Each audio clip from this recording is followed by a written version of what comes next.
আমার ভিডিওর ব্যাকগ্রাউন্ডে কিন্তু আপনারা পর্যাপ্ত পরিমাণ নয়েজ শুনতে পাচ্ছেন।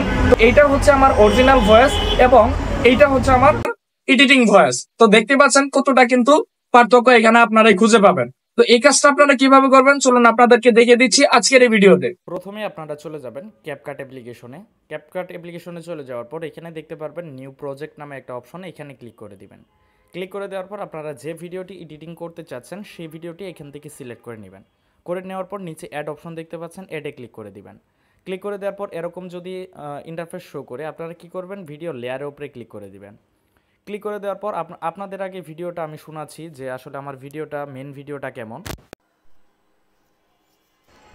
আমার ভিডিওর ব্যাকগ্রাউন্ডে কিন্তু আপনারা পর্যাপ্ত পরিমাণ নয়েজ শুনতে পাচ্ছেন। তবে আমরা অনেক সময় তো আপনারা আমার ভিডিওটি দেখলেন, এখন আমি এটা সম্পূর্ণ এডিট করে ফেলবো। তো এডিটটা আমরা কিভাবে করব, ফার্স্টে আমরা লেয়ার উপরে ক্লিক করব। লেয়ার উপরে ক্লিক করে দেওয়ার পর নিচে অনেকগুলো ইন্টারফেস পেয়ে যাবেন। তো এইখান থেকে আপনারা ভলিউম সিলেক্ট করে নেবেন। সিলেক্ট করে নেওয়ার পর আপনারা কি করবেন, এইখান থেকে আমি ভলিউমে আবারও ক্লিক করে দিচ্ছি। তো এখান থেকে ভলিউমে ক্লিক করে দিব। ক্লিক করে দেওয়ার পর এইটা আমরা 1000 করে দেব। তো আমি এখান থেকে 1000 আমার ভিডিওর ব্যাকগ্রাউন্ডে কিন্তু আপনারা দেওয়ার পর আপনারা এইখান থেকে যে কাজটি করবেন, আবারও এইখান থেকে একদম লাস্টে চলে আসবেন। চলে আসার পর এখানে দেখতে পারবেন যে নয়েজ নামে একটা অপশন, এখানে ক্লিক করে দিবেন। ক্লিক করে দেওয়ার পর এখানে এটা অ্যালাউ করে দিয়ে আপনারা নিচে টিক মার্ক অপশন পেয়ে যাবেন, এটা টিক মার্ক দিয়ে দিবেন। তো ভিডিওর ব্যাকগ্রাউন্ডে কিন্তু আপনারা পর্যাপ্ত পরিমাণ নয়েজ শুনতে পাচ্ছেন। তবে আমরা অনেক সময় দেখি যে আমরা এখন এই কাজটা দেখিয়ে দেব। তো এখন আমরা আবারও প্রথমে চলে আসব। চলে আসার পর এইখানে স্ক্রল করলে আপনারা সাইডে দেখতে পারবেন যে ভয়েসের মতো, মানে ওই মাইকের মতো একটা আইকন দেখতে পারবেন। তো এইখানে ক্লিক করে দেবেন। ক্লিক করে দেওয়ার পর এইটা আপনারা অন করে দিবেন। তো আমি এইটা অন করে দিচ্ছি। অন করে দেওয়ার পর এখানে একটু লোড নিবে। তো আমি যেভাবে করে দিচ্ছি আপনারা ঠিক সেইভাবে করে দেবেন। কিন্তু এইখানে আরেকটা কথা, সেটা হচ্ছে যে যদি আপনাদের প্রিমিয়ামের কারণে এই কাজটা না করতে পারেন, তাহলে আপনারা প্রিমিয়াম সাবস্ক্রিপশন পাওয়া যায়, 50 টাকা 60 টাকা হলেই দিয়ে দেয়। তো আপনারা চাইলে ওই প্রিমিয়াম সাবস্ক্রিপশনটা নিতে পারেন। তবে আপনারা ট্রায়াল হিসেবে ফার্স্ট টাইম আপনারা দেখতে পারেন যে ফ্রি ভার্সন দিয়ে করা যায় কি না।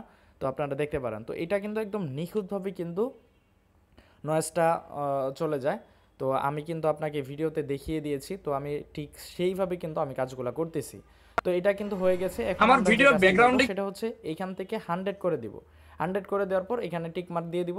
টিক মার্ক দিয়ে দেওয়ার পর আমাদের কিন্তু কাজ প্রায় শেষ, প্রায় মানে মোটামুটি শেষ। এখন আমরা জাস্ট এক্সপোর্ট করব। তো আমাদের কিন্তু কাজ কমপ্লিট। এখন যদি আপনাদেরকে ভয়েসটা শোনাই তাহলে কিন্তু বুঝতে পারবেন যে আসলে ভয়েস কতটুকু নয়েজ ক্যান্সেল হয়েছে। সময় দেখি যে আমরা বাইরে যখন ভিডিও বানিয়ে থাকি সেই সময় কিন্তু আমাদের ভিডিওতে পর্যাপ্ত আপনারা দেখতে পারলেন যে আগের ভিডিওটা কি ছিল আর এই ভিডিওতে আপনারা কতটা নয়েজ ক্যান্সেল হয়েছে। আপনারা দেখতেই পাচ্ছেন যে মনে হচ্ছে যে আমি বাহিরে না, আমি মনে হয় রুমের মধ্যে আছি, কোনো ধরনের কোনো নয়েজ নেই। তো আপনারা চাইলে কিন্তু এইভাবে আপনাদের ভিডিওগুলোকে এডিট করে নয়েজটা ক্যান্সেল করে নিতে পারেন। তবে আমরা অনেক সময় দেখি যে আমরা বাইরে যখন ভিডিও বানিয়ে থাকি সেই সময় কিন্তু আমাদের ভিডিওতে পর্যাপ্ত পরিমাণ নয়েজ থাকার কারণে আমাদের কথাগুলা ক্লিয়ার শোনা যায় না। তো আপনাদের আজকে দেখিয়ে দেবো যে আপনারা কিভাবে মোবাইল ফোনের মাধ্যমে নয়েজটা সম্পূর্ণ ক্লিয়ার করে দেবেন।